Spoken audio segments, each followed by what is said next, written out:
ejemplo, ¿verdad? Tan pronto te pone un ejemplo con el cabecilla, los otros están tranquilos. Pero a fulano, en los tiempos de hoy, lo que hace es que se le da dinero a la gente para que se esté tranquila, ¿verdad?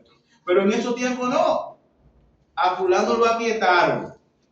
Pues yo no quiero que me pase lo mismo. ¿Qué yo hago? Me quedo callado. Pero eso implica que yo me estoy avergonzando de quién yo soy.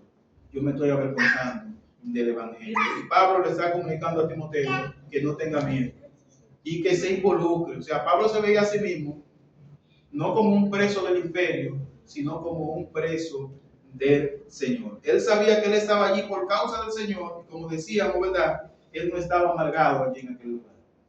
Él no estaba diciendo, ¿por qué me pasa esto a mí? Y yo que he estado predicando el Evangelio, y mira cómo yo estoy ahora como un delincuente, amarrado, con grillete, con personas que me están custodiando en medio de delincuentes. Pero Pablo no estaba dando gritos diciendo, ¿por qué me pasa esto a mí? Esto es injusto. No, mis hermanos. Él estaba usando sus recursos y estaba usando el poder de Dios para glorificarle ahí y para glorificarle también afuera, escribiendo para animar a Timoteo y escribiendo para animar a la iglesia de Éfeso y escribiendo para animar a nosotros también. O sea, él estaba allí, mis hermanos, pasando trabajo. Imagínense, la cárcel hoy, hay mucha gente que tiene aire acondicionado en la cárcel y viven y están como reyes allí. Sin embargo, Pablo estaba en su peor circunstancia. Estaba a punto de morir, a punto de ser ejecutado, ¿verdad? Entonces Pablo le invita a Timoteo a que se involucre, ¿verdad? Y a participar de las aflicciones de esta guerra que había peleado y para la que estaba a punto de terminar a través de la ejecución. Timoteo, no te avergüences, ¿verdad? Usa tus recursos. Usa lo que Dios te ha dado. Aviva, ponte a combatir. Dice, si no participa de las aflicciones por el Evangelio, según el poder de Dios. Y es interesante destacar, mis hermanos, que las aflicciones a las que Pablo se refiere son aflicciones por causa del Evangelio. Porque si usted se mete en lío y en situaciones por causa de su necedad, esos son otros puestos, ¿verdad? Son otros 500, como dice. Pero Pablo se refiere al Evangelio. Participa de las aflicciones por el Evangelio según el poder de Dios. ¿Y por qué estaban perseguidos los cristianos? Por el Evangelio. Cuando él hablara, cuando él predicaba, él iba a ser partícipe de esas aflicciones, iba a ser perseguido, probablemente iba a ser encarcelado y probablemente iba a ser ejecutado, ¿verdad? Y aparentemente la persecución de ese momento, ¿verdad?, había puesto a Timoteo a pensar. Espérate, el asunto está fuerte. Y vienen y le dicen a fulano, ¿tú te acuerdas de fulano que se sentaba allá atrás? A eso lo agarraron, se lo llevaron, lo mataron. ¿Y te acuerdas de fulanito también? A fulano también lo mataron. Y toda esa noticia llegando a la mente de Timoteo. Si tú no te callas vas a tener problemas. ¿Entiendes? ¿Y qué pasó con Timoteo? Se avergüenza y está callado. Y Pablo lo está animando para que hable. El miedo de Pablo allí, mis hermanos, en aquella prisión, no era morir. El miedo de Pablo era avergonzarse del Evangelio, avergonzarse de Cristo, el no dar testimonio en medio del peligro. Y es más fácil, mis hermanos, que un cristiano, cuando no está en juego su vida, sea cristiano. Es fácil para muchos en nuestro país decir, yo soy cristiano, y a veces usted dice, caramba, pero si lo disimula muy bien, porque tengo 10 años viviendo cerca y no me doy cuenta.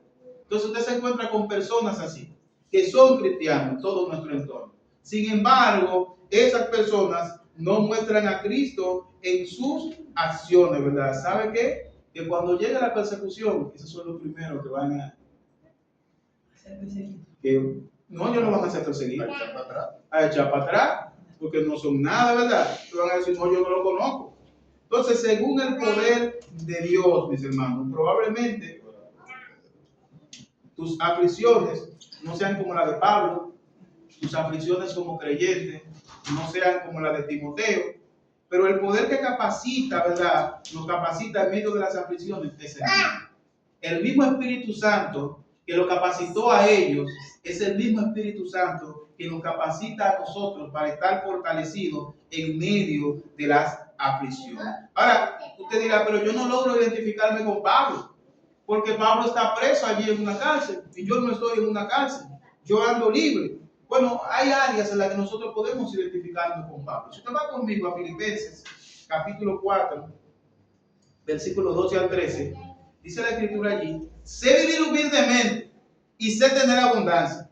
En todo y por todo estoy enseñado, así para estar saciado como para tener hambre, así para tener abundancia como para padecer necesidad. Versículo 13. Todo lo puedo en Cristo que me fortalece, ¿verdad? Ahora, ¿usa usted ese poder de Dios cuando no hay para comer? ¿Usa usted ese poder de Dios cuando usted tiene deuda o se va a coger prestado? ¿Usa usted ese poder de Dios cuando usted tiene problemática? En vez de usted ir a orar, en vez de usted confiar en lo que Dios le provee, en vez de usted estar contento con su abrigo, con lo que Dios le ha dado, usted sale a grito como los demás. ¿Sabe una cosa? Cuando nosotros nos permitimos quejarnos como se quejan los inconversos, estamos, la palabra, avergonzados, nosotros decimos eso. Estamos mostrando vergüenza de lo que nosotros decimos ser. No es lo que dice Pablo, yo sé vivir humildemente. O sea, si hay poco, yo doy gloria a Dios y me como la berenjena. Si hay mucho, yo doy gloria a Dios y me como el filete, ¿verdad? Yo sé tener abundancia, yo sé tener mucho, ¿verdad? Yo estoy enseñado en todas esas áreas. Yo puedo estar saciado como puedo pasar hambre y voy a tener la misma actitud delante de Dios, ¿verdad? Y él dice, todo lo puedo en Cristo que me fortalece. O sea, esa no es mi fuerza. Es el poder de Dios. Ese poder de Dios que capacita a Pablo debe capacitarte a ti y debe capacitarme a mí para cuando lleguen las dificultades, cuando lleguen los problemas, yo pueda darle gloria a Dios independientemente de mis necesidades. Porque si yo estoy actuando como actúan los inconversos y quejándome del gobierno como se quejan los inconversos, ¿en qué estoy haciendo la diferencia? No, estoy avergonzado de la fe que yo digo tener. Llora y te queja igual que lo hacen los impíos. Entonces, cuando la Escritura dice, todo lo puedo en Cristo que me fortalece, soportar las aflicciones está incluido, mi hermano. Soportar las necesidades está incluido también. O sea, no se trata nada más de que tú estés en una cárcel y que haya muchos soldados y que tú estés amarrado y que estés sucio. Bueno, Pablo tenía todo eso, no estaba llorando, usted estaba quejando, estaba dando gritos. Nosotros por menos de ahí estamos dando gritos. Se fue la luz, hay un apagón. Ay, pero ¿qué es esto? Yo no aguanto más. Pero si tú vivías con lámpara de gas en tu campo, entonces ahora tú tienes luz y tú no aguantas más. Pero como creyentes, mis hermanos, nosotros tenemos que hacer la diferencia. Amén. No debemos hacer causa común con los inconversos y empezar a tirar piedras y hacer huelga y quemar goma también, ¿verdad? De hecho, yo vi un video de unos hermanos que estaban quemando goma y haciendo huelga porque no había luz. Y ahí está el hermano y yo, pero ¿y esa no es la hermana? No era de aquí, porque si es de aquí lo ponemos en disciplina. Entonces los hermanos, mis hermanos, tenemos, mis hermanos, que dar testimonio de Cristo en todas nuestras acciones, en toda área de nuestra vida. No hacerlo implica avergonzarnos. En segundo lugar, no avergonzarse de la salvación y el llamado de Dios. Leemos el versículo 9. Quien nos salvó y llamó con llamamiento santo, no conforme a nuestras obras, sino según el propósito suyo y la gracia que nos fue dada en Cristo Jesús antes de los tiempos de los siglos. Otra razón, ¿verdad?, que por la cual nosotros no debemos avergonzarnos del Evangelio es porque el Evangelio, avergonzarnos del Evangelio equivale a avergonzarnos de nuestra salvación, pero equivale también a avergonzarnos de nuestro Salvador. Y una vez, mis hermanos, el poder de Dios nos puede capacitar para que nosotros soportemos en medio de la aflicción y demos gloria a Dios. Cuando alguien lo vea a usted soportando en medio de la aflicción, no lo van a ver a usted, van a ver a Dios al que usted le sirve. Fulano está pasando por esa situación, pero lo que me llama más la atención es que él está pasando por esa situación, pero mira cómo él está, mira cómo ella está. Miren cómo Pablo está pasando por esa situación, pero le daba tiempo de escribir, le daba tiempo de animar a otros que estaban afuera y eso que lo iban a matar. Entonces, cuando nosotros estamos pasando por necesidad, no nos van a matar, no vamos a perder la vida. Es un ratico de hambre que estamos pasando, es un poquito de calor que estamos pasando. Luego eso se va a normalizar, ¿verdad? Entonces, mis hermanos, el llamado al arrepentimiento en la predicación del Evangelio a todos Sin embargo, perdón. Dice la Escritura también que el Señor nos llamó con llamamiento santo en este versículo, ¿verdad? Quiero explicar lo que significa llamamiento santo. El llamamiento santo es un llamamiento eficaz, ¿verdad? Hay un llamado que nosotros hacemos cuando predicamos el Evangelio. Este llamado al arrepentimiento, a que la gente se arrepienta, pero hay algo que sucede internamente en los corazones de aquellos que han recibido el Evangelio y que dan respuesta. A eso se le llama llamado eficaz, porque están respondiendo afirmativamente a la palabra del Señor. O sea, a todo lo que usted le predicó el Evangelio, a todo lo que usted le predicó que se arrepintieran, todos no se arrepintieron. Pero hubieron algunos, ¿verdad?, que se arrepintieron. A ese llamado efectivo se le llama llamado eficaz. Y hay una razón, ¿verdad? Fueron escogidos con predeterminación por el consejo de Dios antes de la fundación del mundo. Ahora bien, cada uno de nosotros, mis hermanos, no tiene mérito en las obras. No fue por nuestras obras que nosotros fuimos escogidos antes de la fundación del mundo. No fue por nuestras obras. Timoteo había sido salvado, había sido llamado por Dios, al igual que todos nosotros como verdaderos creyentes. Y el temor a las aflicciones que podía venir, de las cuales tenía a Pablo como ejemplo, no era una excusa para avergonzarse, sino tampoco el temor a nuestras necesidades son una excusa para nosotros avergonzarnos, ¿verdad? Avergonzarse de Cristo implica no hablar de Cristo como antes lo hacía. Timoteo no estaba hablando de Cristo como antes lo hacía. Mi hermano, si usted no está hablando de Cristo como usted debe hacerlo, usted se está avergonzando del Evangelio. Usted siente vergüenza del Evangelio. Si usted no invita a personas a su iglesia porque usted se la encuentra pequeña, usted se está avergonzando de su iglesia. Usted siente vergüenza por su iglesia, y eso es lo que significa vergüenza.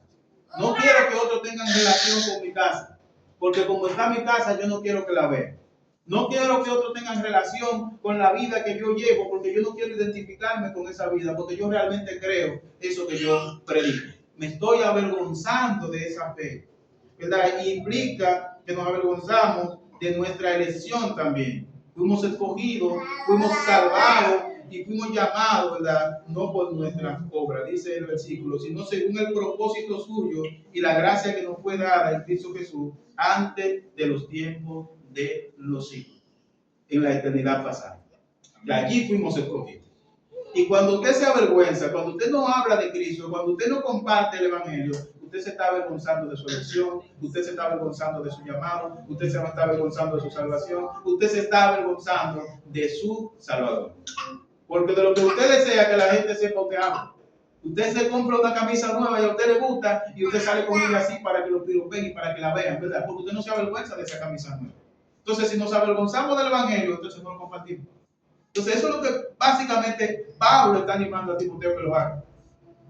Aviva el don de Dios que está en ti. No te avergüences, ¿verdad? Ni te avergüences de mí porque estoy preso, mis hermanos. Y negar a Cristo, para usted negar a Cristo, no es necesario que usted haga lo mismo que hizo Pedro.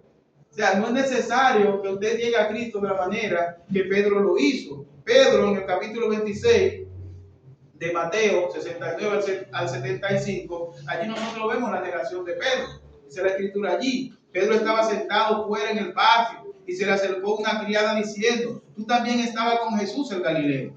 Mas él negó delante de todos diciendo: no sé lo que dice. Saliendo él a la puerta, le vio otra y dijo: los que estaban allí también, este estaba con Jesús el Nazareno. Pero él negó otra vez con juramento: no conozco al hombre.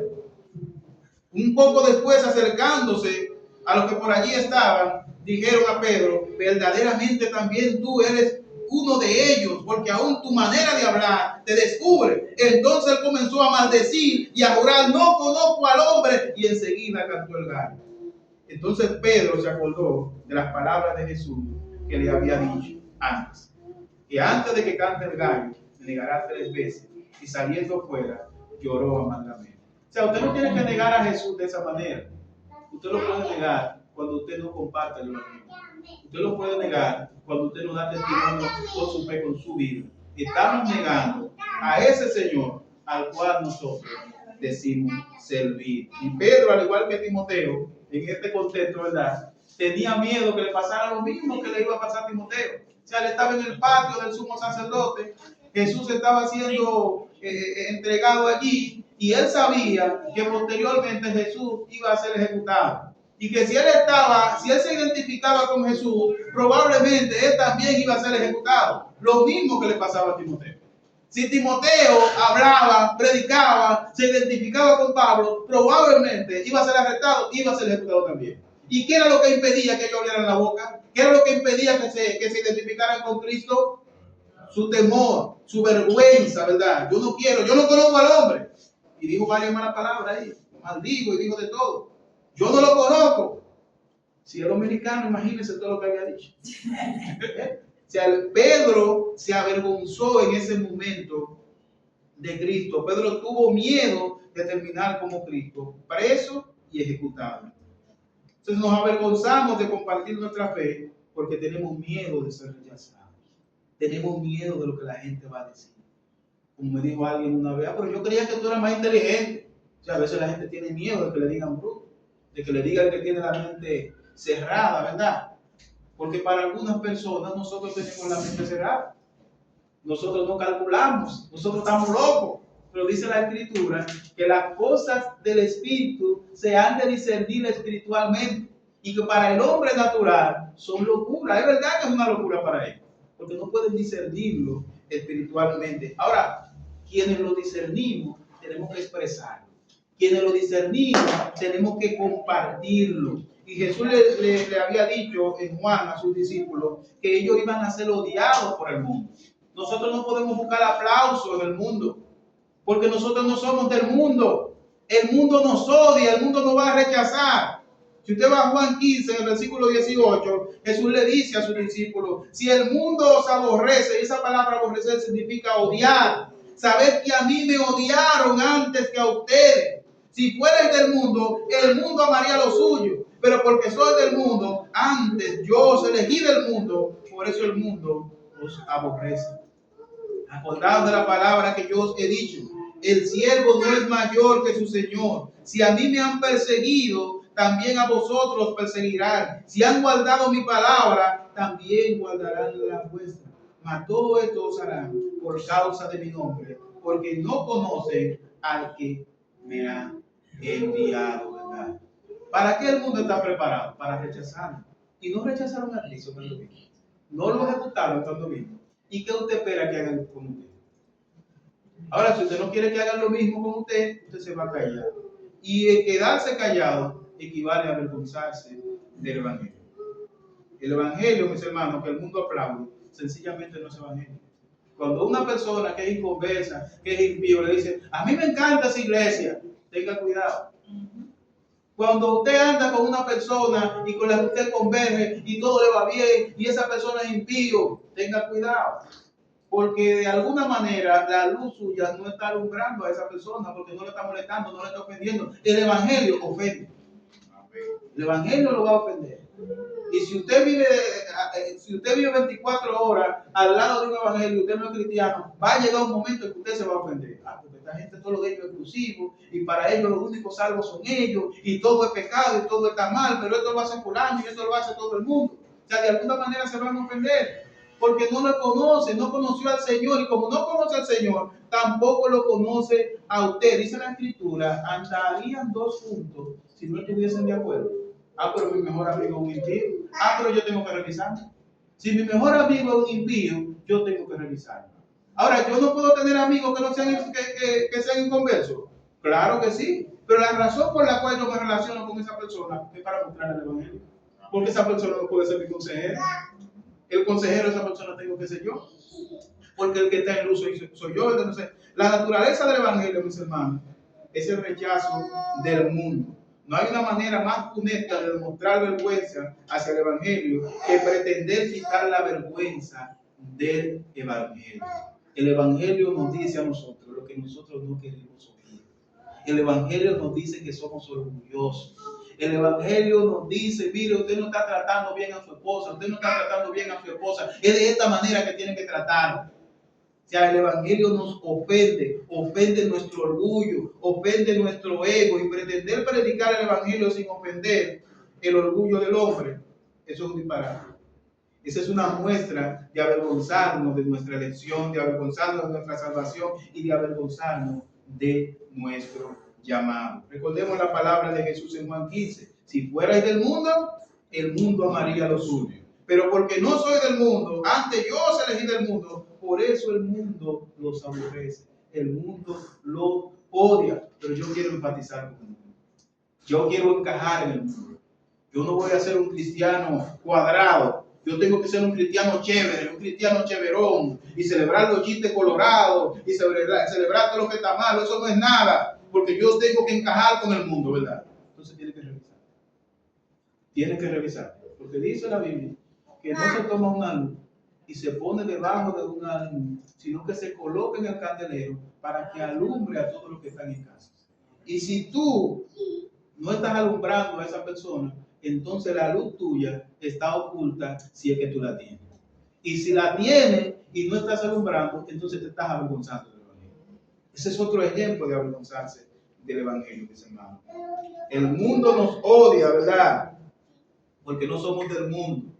Ahora no pretendamos encajar. Los cristianos somos rechazados por el sistema, porque ¿quién está sobre este sistema? Satanás está sobre ese sistema, ¿verdad? Y pretender ser cristiano chévere y caerle bien a todo el mundo es un problema. Te estás avergonzando de Cristo, te estás avergonzando de tu luz, te estás avergonzando del Evangelio. Tienes problemas porque tú tienes problemas con el que dirán y tú no quieres que digan eso de ti. Tú no quieres que digan que tú eres demasiado serio, que tú eres demasiado seria. Tú no quieres que digan eso de ti. Tú no quieres que digan que tú eres un tonto porque fulano te habló mal y tú actuaste de cierta manera. Si fuera yo, lo hubiese agarrado por aquí y por allá. Y tú no quieres que digan eso. Entonces, ¿qué tú haces? Actúa como las otras personas. Y dice como algunos sinvergüenzas e irresponsables. Yo cojo la Biblia y la pongo aquí y me la voy a topar con fulano. ¿Usted lo escuchaba, verdad? Pero van a la iglesia, el domingo cogen para la iglesia con su Biblia y se sientan a decir gloria a Dios y a decir todo eso. Pero cuando tú haces eso, tú estás actuando con orgullo. Y de esa manera te estás avergonzando del Evangelio. Y hay mucha duda también de que tú seas creyente. Hay mucha duda de que tú seas cristiano, porque esas no son las acciones de un cristiano. Entonces, mis hermanos, en tercer lugar, de manera natural, ¿verdad? Es una ofensa el cristianismo y el cristiano para el mundo. En tercer lugar, no avergonzarse de la manifestación de la gracia y el ministerio de Pablo.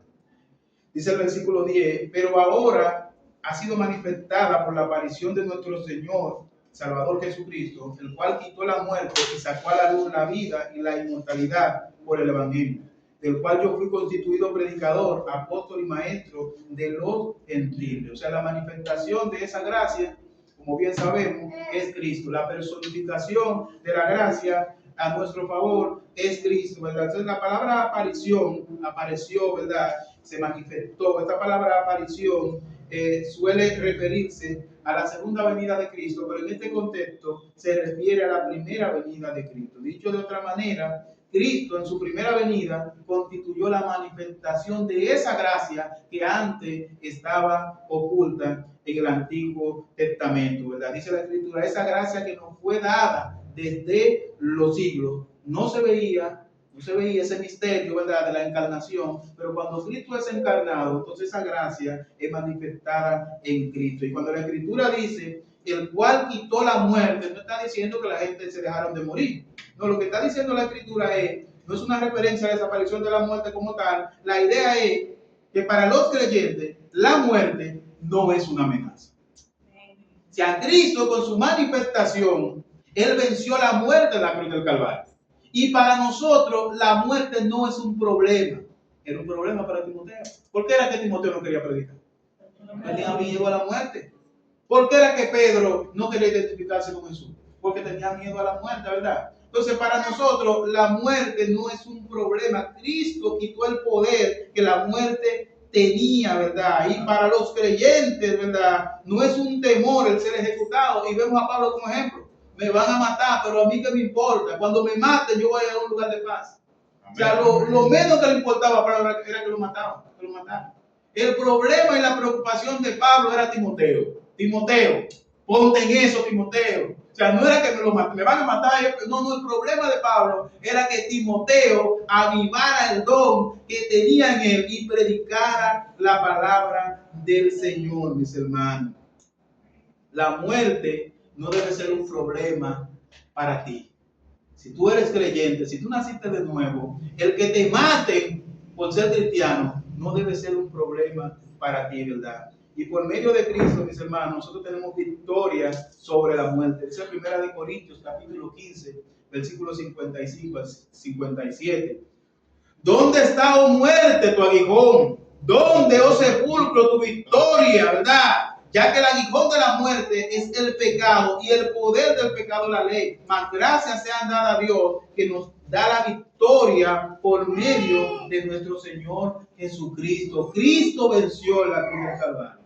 Y Cristo venció a la muerte. Cristo nos quitó el poder que la muerte tenía sobre nosotros. ¿Dónde está, oh sepulcro, tu victoria? ¿Dónde está, oh muerte, tu aguijón, verdad? O sea, la muerte, mis hermanos, no debe ser un problema. Y nuestra identidad y nuestra relación con Cristo, ni siquiera la muerte puede separarnos de Él. Ni lo alto, ni lo profundo, ni ninguna otra cosa creada, ni la muerte puede separarnos de Cristo, mis hermanos. Nada puede separarnos de Él. Amén. La muerte no debe ser un problema. Y si la muerte no es un problema en ese contexto, porque allí había problemas para con la muerte. Ahora usted y yo no estamos enfrentando la muerte todavía. Usted y yo lo que enfrentamos es el rechazo. Que nos puedan rechazar, que nos puedan decir que nosotros somos personas que no pensamos bien. Eso es lo que nosotros podemos sacar. Es lo que nosotros podemos aspirar, de verdad. Sin embargo, mis hermanos, más allá de eso, usted y yo tenemos los recursos, estamos capacitados, el Señor nos ha capacitado con el Espíritu Santo para que usted y yo podamos soportar en medio de la aflicción. El Señor no nos ha dado a nosotros espíritu de cobardía. ¿De qué nos ha dado el Señor a nosotros? De poder, de amor, de dominio propio, mis hermanos. Usted y yo estamos equipados para soportar el hambre. Usted y yo estamos equipados para soportar la necesidad, pero no por nuestra fuerza. Pablo dice por el poder de Dios, por el poder que mora en nosotros, ¿verdad? Permítame avanzar un poquito más acá, mis hermanos. Estamos en el versículo 10. En el punto 3, ¿verdad? Sí. Punto 3. Leímos el versículo 10 y hablamos de la aparición de Cristo. Y dijimos que Él quitó la muerte. Y que esto significa que Él quitó el poder de la muerte. Y que la muerte no es ni debe ser un problema para nosotros, mis hermanos. Entonces, por medio de Cristo, dijimos que tenemos la victoria. Tenemos victoria por medio de Cristo. En cuarto lugar, mis hermanos, no avergonzarnos del padecimiento, de los padecimientos en el Señor. La Escritura dice, en el versículo 12, por lo cual asimismo padezco esto, pero no me avergüenzo, porque yo sé en quién he creído, y estoy seguro que es poderoso para guardar mi depósito para aquel día. Retén la forma de las sanas palabras que de mí oíste, en la fe y amor que es en Cristo Jesús. Guarda el buen depósito por el Espíritu Santo que mora en nosotros. Y Pablo dice en este primer verso, ¿verdad? Así mismo yo padezco esto. ¿Qué era lo que estaba padeciendo? Bueno, estaba en una cárcel, estaba allí en un calabozo, estaba padeciendo eso. Sin embargo, él dice, pero yo no me avergüenzo. Yo no me avergüenzo. ¿Por qué? ¿Qué era lo que le motivaba a él? Yo sé que he creído. Yo he creído en el Señor. Y Él es poderoso para guardar mi depósito. Y esa palabra guardar es una palabra militar que se refería a cuando un soldado tenía que guardar algo o a alguien y tenía que guardarlo con su vida, ¿verdad? O sea, el depósito de nosotros, nuestra salvación está guardada. Nuestra salvación está segura en Cristo, mis hermanos. Y Pablo dice, y Él es poderoso para guardar mi depósito. O sea, si un soldado estaba armado hasta los dientes para cuidar una casa, ¿cuánto más el Señor es poderoso, no todopoderoso, para guardar nuestro depósito. De manera que nuestra salvación es indestructible, nuestra salvación está segura, porque nuestra salvación está en la mano de ¿quién? En la mano del Señor. Y Pablo estaba seguro, y eso era lo que motivaba a Pablo allí en aquella celda sucia, allí en aquella celda sobrepoblada de presos, allí donde estaban estos delincuentes, allí donde él estaba atado con un grillete. Esto era lo que lo motivaba a él. Estoy seguro que es poderoso para guardar mi depósito para aquel día. Que dice Pablo a Timoteo, retén, versículo 13, la forma de las sanas palabras que de mí oíste, le dice Pablo. O sea, las sanas palabras que yo te enseñé, lo que tú sabes de la Escritura, reténlo. Mis hermanos, es importante que nosotros conozcamos la palabra de Dios. Es importante que nosotros conozcamos la doctrina de la fe. Porque esta cosa, este conocimiento, es que nos va a mantener firmes a nosotros en medio de las dificultades y en medio de los problemas. Es la palabra de Dios que va a subir a nuestro corazón cuando nosotros estemos padeciendo como estaba padeciendo Pablo acá, o como padeces tú en tu contexto. Es la palabra de Dios que te va a aconsejar y te va a decir, espérate, pero el Señor es poderoso para guardar mi depósito, yo me siento seguro. Estoy pasando por esta aflicción, pero al Dios que yo le sirvo, la fe que yo tengo es indestructible, ¿verdad? El Señor, lo peor que a mí me pueden hacer es matarme, y si me matan, voy a abrir los ojos allá en la eternidad. ¿Verdad? Entonces estas cosas, mis hermanos, tienen que estar en nuestra mente. Pablo le está diciendo, retén, o sea, retén, guarda la palabra de la sana doctrina en la fe y amor que es en Cristo Jesús. Guarda el buen depósito por el Espíritu Santo que mora en nosotros, mis hermanos. Tenemos que tener claro lo que nosotros creemos.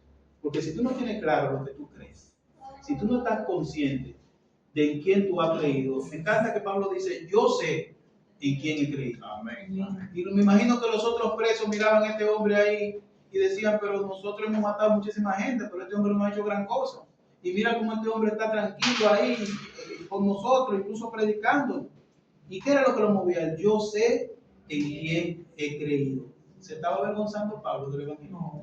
No se estaba avergonzando Pablo del Evangelio. Ahora, ¿qué estaba él animando a Timoteo que hiciera? A que no se avergonzara. ¿A qué nos está animando la Escritura a nosotros en esta hora? A que no nos avergoncemos del Evangelio.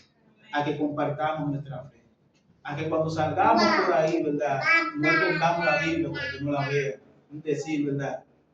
¿Han visto la película Cristiano de la Secreta? Que sale de la iglesia y pone la Biblia en una funda negra para que no se den cuenta que él es cristiano. O sea, la idea no es esa, porque en el primer siglo no había Biblia, ¿verdad? Y los cristianos fueron llamados cristianos independientemente de que no había Biblia. Fueron llamados cristianos. Ahora, ¿por qué ellos fueron llamados cristianos si ellos no andaban con un libro negro como andamos nosotros? Su testimonio, mis hermanos, se parecían a Cristo. Vivían como Cristo, ¿verdad? Entonces, el llamado de Pablo en estos versos a Timoteo es a no avergonzarse, ¿verdad? De tener la palabra del Señor, a guardar el depósito. En quinto lugar, vemos entonces la misericordia hacia los avergonzados. Cuando vimos la introducción, una de las cosas que vimos fue que Pablo, además de estar en esta cárcel, estar preso allí y estar a punto de ser ejecutado, algunos de sus compañeros lo habían abandonado. O sea, emocionalmente Pablo tenía razones por las cuales sentirse mal. Estaba en un lugar sucio, estaba allí abandonado, no de la manera más cómoda, y sus compañeros cercanos, sus amigos, lo habían abandonado. Dice el versículo 15. Ya sabes eso, que me abandonaron todos los que están en Asia, de los cuales son Figelo y Hermógenes. Tenga el Señor misericordia de la casa de Onesíforo, porque muchas veces me confortó y no se avergonzó de mis cadenas, sino que cuando estuvo en Roma me buscó solícitamente y me halló. Concédale al Señor que haya misericordia cerca del Señor en aquel día. ¿Cuánto nos ayudó en Éfeso? Tú lo sabes mejor. Pablo había sido abandonado. Y en la Escritura nosotros vemos a una figura central de la Escritura, la figura central de la Escritura que fue abandonado por sus amigos cercanos. No fue Cristo abandonado por sus amigos cercanos. No dice la Biblia, y era el pastor y serán dispersadas las ovejas. ¿Y quién estaba con Cristo cuando Cristo fue llevado al patio del sumo sacerdote? Pedro iba de lejos, y cuando a Pedro le preguntaron, Pedro dijo, ese señor yo no lo conozco, yo nunca lo he visto. Si a Cristo también fue abandonado. Si a Cristo, mis hermanos, conoce en carne propia, en su humanidad, esos sentimientos de abandono. Cuando nosotros nos sentimos abandonados, el Señor puede entenderlo, porque Él también fue abandonado. Pero el hecho de que Pablo fue abandonado, ninguna de estas cosas evitaron que Pablo diera testimonio. Ninguna de estas cosas evitaron que dieron atrás de que Pablo se avergonzara del Evangelio. A veces nosotros nos formulamos excusas y decimos, yo no voy a ir a la iglesia por esto, o yo no comparto mi fe por esto. Jeremías decía, ya yo no voy a hablar más de ti, porque cada vez que yo hablo de ti me meto en un problema, me meto en un lío, yo me voy a callar. Sin embargo, había un fuego que Jeremías tenía que no podía soportar. Y ese fuego que él tenía por dentro lo hizo hablar, ¿verdad? Nosotros tenemos el Espíritu Santo, mis hermanos, y el Espíritu Santo nos inquieta para que compartamos. Amén. El Espíritu Santo nos inquieta. ¿Qué hacemos cuando el Espíritu Santo nos está inquietando? No le oímos, no le hacemos caso, ¿verdad? Lo quebrantamos, lo entristecemos. Háblale a ese hermano, háblale a esa vecina, comparte tu fe con esa persona, comparte tu fe con tus hijos. Te llegan al corazón y te llegan a la mente las cosas que tú tienes que hacer. Pero silenciamos nuestra conciencia y no cumplimos con nuestra responsabilidad. Pablo le dijo a Timoteo, aviva el don de Dios que está en ti. Es lo mismo para nosotros, mis hermanos. Avivemos el don de Dios, el don que Dios ha puesto en nosotros. Quizás usted no tenga que predicar en un púlpito, pero está llamado a evangelizar a su comunidad, está llamado a evangelizar a sus hijos, está llamado a evangelizar a lo que usted conoce. Y si usted se calla, usted está sintiendo vergüenza, porque usted no quiere que lo relacionen con esa fe. Por más que usted venga y diga y gloria a Dios y levante la mano y se dé el pecho y llore y cante, si usted no comparte su fe, usted se está avergonzando de su fe. Mis hermanos, todos nosotros en algún momento dado nos hemos callado. En algún momento dado no hemos hablado cuando hemos tenido que hablar. La palabra de Dios no está para que nosotros nos volvamos locos por lo que no hicimos allá atrás. La idea es que nosotros podamos sanear lo que tenemos de frente y poder hacer lo que nosotros no hemos hecho. Que podamos meditar en las Escrituras. Y no ver a Pablo y a Timoteo nada más, sino vernos nosotros mismos. Estoy yo compartiendo mi fe con otras personas, o yo me avergüenzo del Evangelio.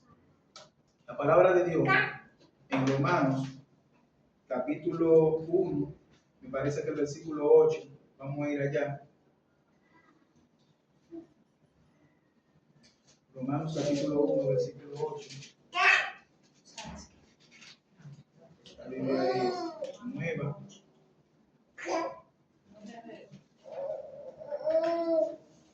Romanos capítulo 1. Exacto. Vamos a ver si es ahí. Vamos a ver si es ahí. Romanos capítulo 1, versículo 8. No se avergüenza. No dice 16, no dice 18. 16, 18. 16. No sabía que era con 8. 16. La escritura dice en Romanos 16, 8, ¿verdad? 1:16, hermano. 1, 16. Porque no me avergüenza. Ajá, exactamente. La escritura. Porque no me avergüenzo del Evangelio porque es poder de Dios. Dice, porque no me avergüenzo del Evangelio porque es poder de Dios para salvación a todo aquel que cree. Al judío primeramente y también al griego, ¿verdad? O sea, mis hermanos, el Evangelio es poder de Dios, ¿verdad? Y ese poder de Dios, el Señor lo ha puesto en nosotros a través de su Espíritu Santo. O sea, que no debo avergonzarme del testimonio del Evangelio, no debo avergonzarme de mi salvación, ni debo avergonzarme de mi llamado, pero tampoco debo avergonzarme de la manifestación gloriosa de Cristo Jesús. Pero tampoco debo avergonzarme de mis padecimientos y tengo que tener misericordia con aquellos que se avergüenzan. El llamado de esta mañana es que nosotros podamos avivar el fuego que el Señor ha puesto en nosotros, de manera particular y como iglesia. Que la semana que viene, si tú no invitaste a nadie a la iglesia esta semana, si tú no compartiste el evangelio con alguien, en español, ¿verdad? Si no compartiste el evangelio con alguien, que tú puedas compartirlo esta semana. Sí, porque a lo mejor eso se queda en griego y no me están entendiendo, ¿verdad? Esa es la idea. Que avives el fuego de Dios que está en ti. Comparte tu fe, porque estamos aquí como embajadores, estamos aquí y no somos de aquí. Y el propósito es que nosotros demos a conocer a Cristo a otros. Amén. Padre, bueno, te damos gracias, Señor, por concedernos compartir este